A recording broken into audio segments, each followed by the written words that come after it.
Felicia, what are we talking about today? We're talking about lard today. Lard. What is lard on the Civil War farm? Lard is everything on the Civil War farm. It's used for so many different things. It's used for food preservation. It's used, well, one reference we found, they even used it like butter on bread. I mean, to them, it's everything.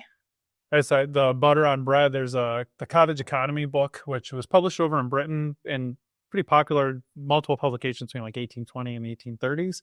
And he specifically says that if a country child won't eat lard spread on a piece of bread, then they're like no good. Like they're spoiled. So Great. Okay, so where does lard come from?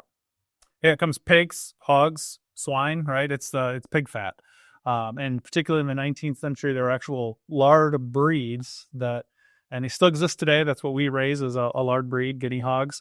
And they were meant to get very large, much plumper than anyone would want a pig today, because we're concerned with lean meat. And back then it was about lard. They wanted as much of that as they could off the pig. Okay, so what do we do? Why do we want so much of it? What do we do with it? You can preserve food with it.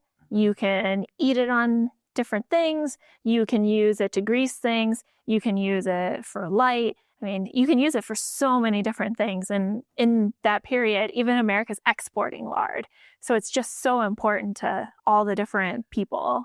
They actually pulled some statistics on that because I thought this was interesting. In the 19th century, lard was a growing export in the United States. So I found in 1845, we were exporting 10 million pounds of lard just to the UK alone. Wow. By 1878, that grew to 80 million pounds, and it's still part of our economy. As of 2019, we were the number one exporter of lard, and it was over like $8 million a year. So small portion of the economy, but it's still part of our exports.